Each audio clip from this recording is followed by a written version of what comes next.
Respected faculty, Assalamu alaikum. Uh, as I shared in the GSM about lesson evaluation, we are already late on it and we need to start it as early as possible.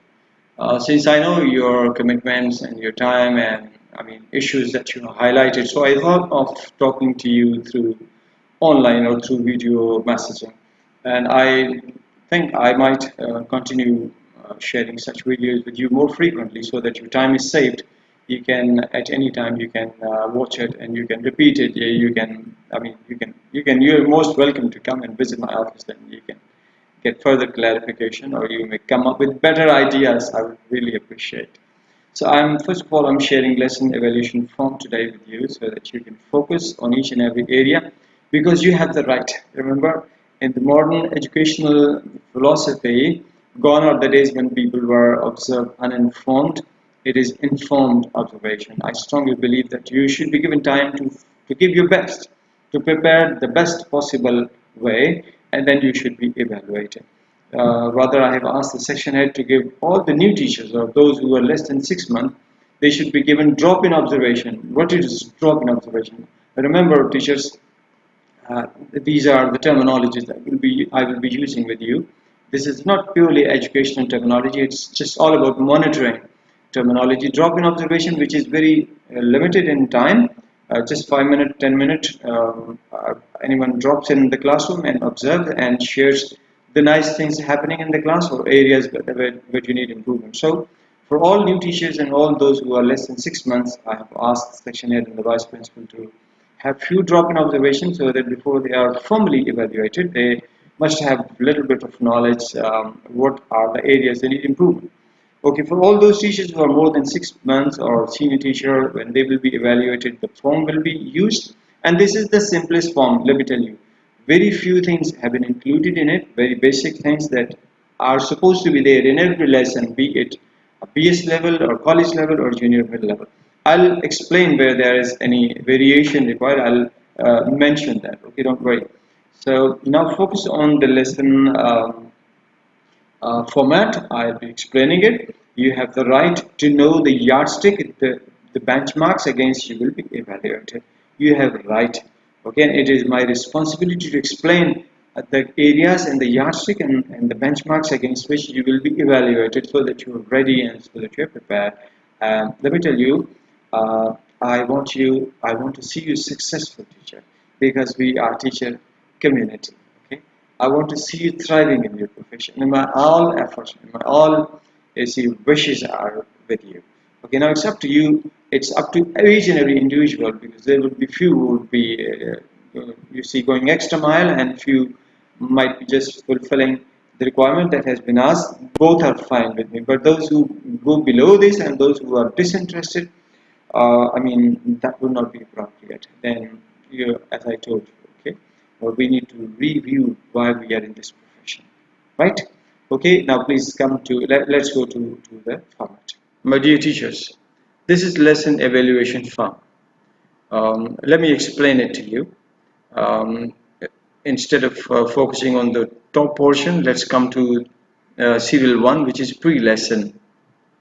Whenever your lesson will be evaluated, the lesson plan will be checked first of all, and we have given 5 marks to each strand in this lesson evaluation form. You see, lesson was well planned. There are 5 marks for this. If you have identified right learning objectives and there is a methodology and there is a variety and there are some activities, especially I'm talking about junior and middle school classes. For senior, I have already given them free hand kind of relaxation to focus on content teaching. But they do need SLOs. They do need SLOs. What are the learning objectives? Second, the B part is SLO, were rightly identified.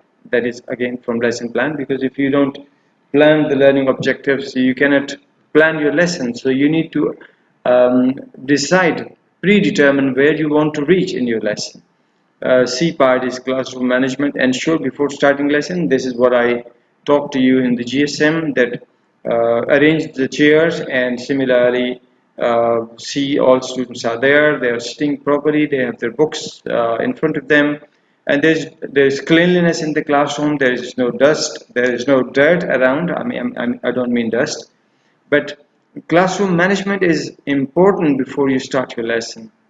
You should make sure that the board summary students are according to board summary. It should not happen that you start a class with 30 students whereas actually 32 are present. So you must know where those two absent students are.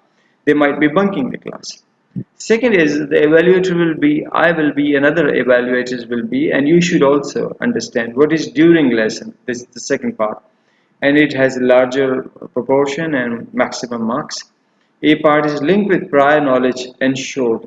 You see, whenever we teach, we always make connection with the previous knowledge. Psychology proves that our brain consists of structures of knowledge. These get developed over a period of different stages of our life, and these structures keep on increasing, and every time we get a new knowledge, it must have some relevance with the prior knowledge. So a link is important. Second, voice quality is very important, because if your voice doesn't reach your students, there is no point delivering any lesson. So voice quality has many connotation. It means that rise and fall of the voice. First of all, the loudness of the voice, the audibility of the voice is important. Language quality, what kind of language are you using? Language structure, the grammar, the sentence structure, the beautiful words, the pattern that you use, because these are copied by students. Use a whiteboard. How beautifully you use the whiteboard, you will get marks against it. How balanced you use the whiteboard, and how effectively you use all sides of the whiteboard.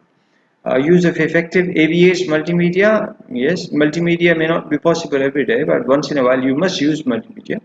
But AV8s are many other, especially in junior and middle school, and in senior also. You can bring things from laboratory for chemistry or physics or biology. You can bring specimen or models or many such things. They also come in AV8s. That will be given marks. Lesson was suitably interactive.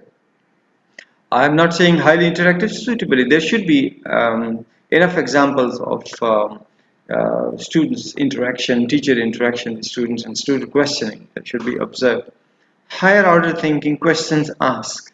Now this is very important. This applies for junior, middle, and every level, BS level also, that we ask rather all the more.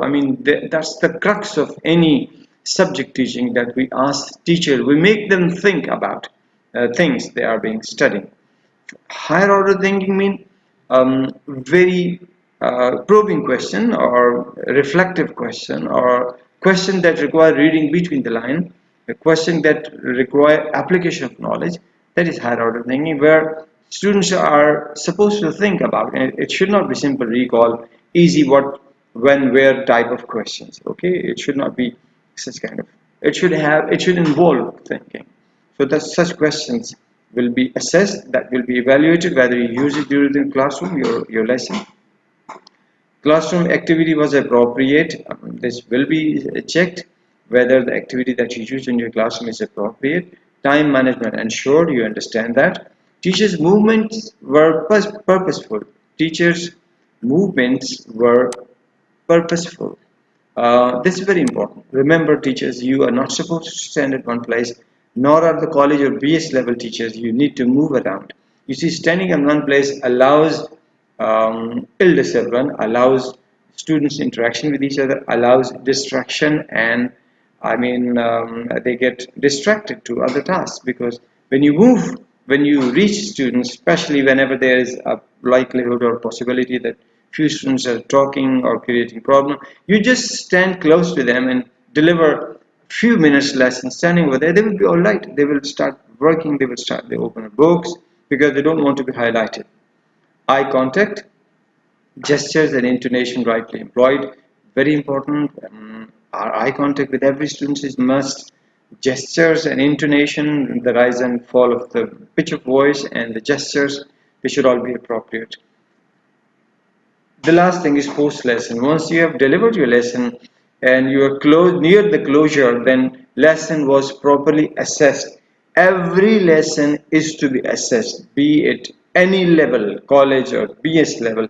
A good teacher always asks questions to ensure whether what she intended has been digested, has been absorbed, assimilated by students. The lesson was properly assessed, that would be assessed, evaluated, lesson adequately summarized.